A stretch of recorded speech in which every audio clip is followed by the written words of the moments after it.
Hello, my name is Kyle, and this is The Conservative Take. Please consider liking and subscribing. In this video, I'm going to talk to you about Senator Tim Scott of South Carolina. I'm going to talk about his address that he gave in response to Biden's joint session of Congress address yesterday. I'm going to try and keep this calm because I am not happy at all with what I saw. Now, I just managed to see Senator Scott's response. It's about 14 minutes long. It's utterly fantastic.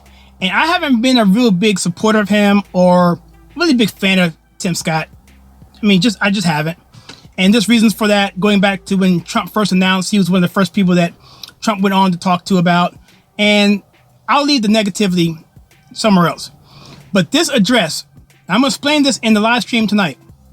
So if you're watching this within an hour of the video, you may have to wait a couple hours before the live stream goes live. Obviously, if you're watching this after the fact, there should be a link above.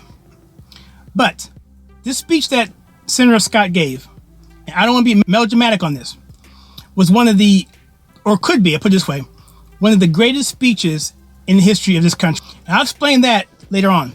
However, I'm going to focus on the response that he received from the left, the progressives, the people who have utterly and openly seeked out to destroy the conservative voices, particularly those who are black. Just recently, I did a video talking about this, about how the left can go through life denigrating, insulting black conservatives with impunity. They do the same thing with conservatives in general, but something about black conservatives they really don't like. And I know why. I'm going to cover that a little bit tonight. No, I'm going to cover it all tonight. But I want to just kind of vent here a little bit, because the audacity of people like Joy Behar, who has the audacity to say that Senator Tim Scott, a black man from the South, doesn't know about what she called systemic racism. Well, Miss Joy, I am pretty sure that Senator Scott knows a lot about systemic racism. I just have that feeling. I don't know how I feel that. I bet he does. But I bet you this. I bet you what you didn't consider is the fact that Senator Scott knows about systemic racism through the policies of the party that you are so proud of, that you promote. That would be your Democrat Party. Going back to FDR with his redlining, with segregating out communities and putting black people in areas that are unfavorable, causing generational issues. Or how about Lyndon Baines Johnson's War on Poverty? That was really well documented in Candace Owens' book. Go check that out as well, where the War on Poverty did more to destroy the black community than probably anything in history other than maybe slavery. All right? And now let's look at Mr. Biden, his 1994 crime bill. Look what that did. Incarcerated blacks and created a generation of fatherless homes. And it was something that we're still feeling.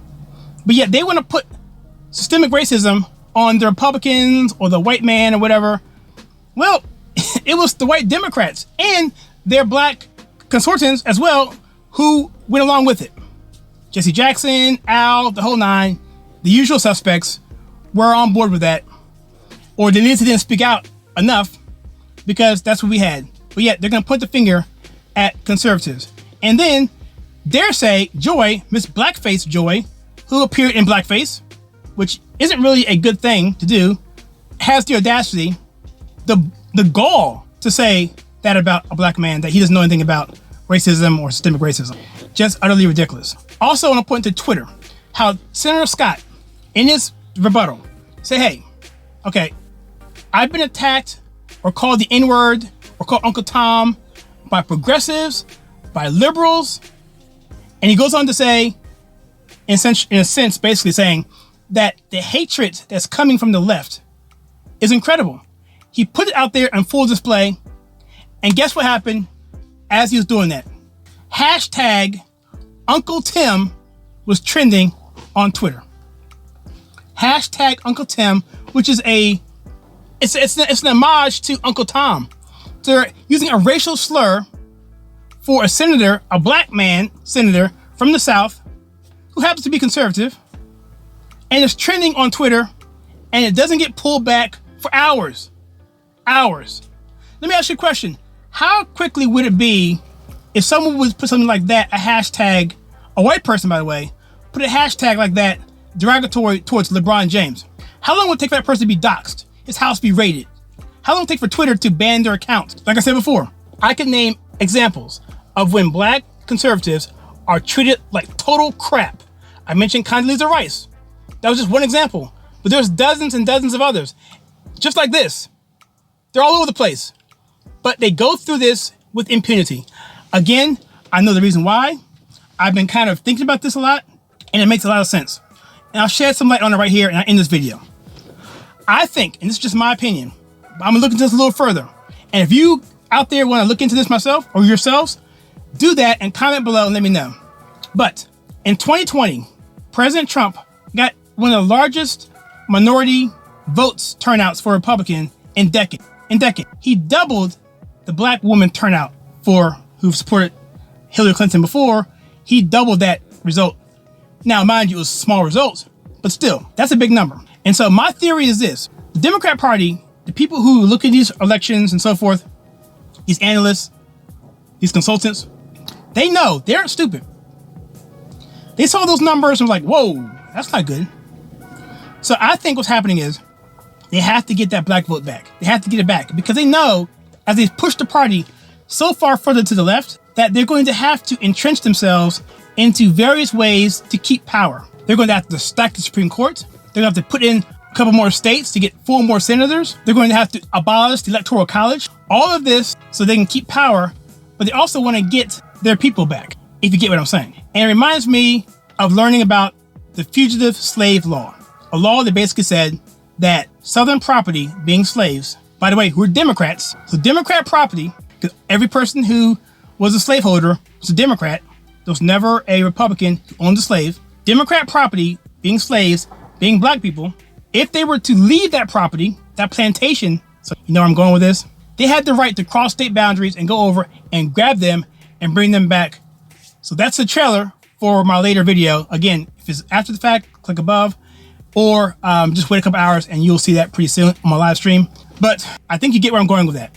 So anyway, I just don't understand how they can get away with this, but what Senator Scott did, what he said was groundbreaking, quite frankly. He gave a way or a narrative or a paradigm for us to combat against the left, who has this monopoly on race. You know, Democrats, we're the race party, we're the inclusive party, we're the umbrella party. Not so much. As long as you agree with them, you're part of them. But as far as that, they don't care. They use race as a weapon to get you in line. And if you get out of line, then all of a sudden you're ostracized, you're canceled, you're dismissed, you're shut down, you're whatever you are. And then the other people who are over that, big tech and MSN, those guys will totally cover for you so you can get away with it. So we did was that, doing that was awesome. And the second part of that was he was able to expose the hatred on the left. And as he was doing that, people saw on Twitter his case being made in real time. So if you like this video, let me know what you think. Comment below and let me know. I'll be curious to know what you think. Also, if you like this channel and you want to support us, we take pop culture and politics and we filter it to you in a conservative manner. In other words, we filter it to you right. Then please click the like and subscribe button and that bell icon so you don't miss any future content. As always, please check out some content that we have right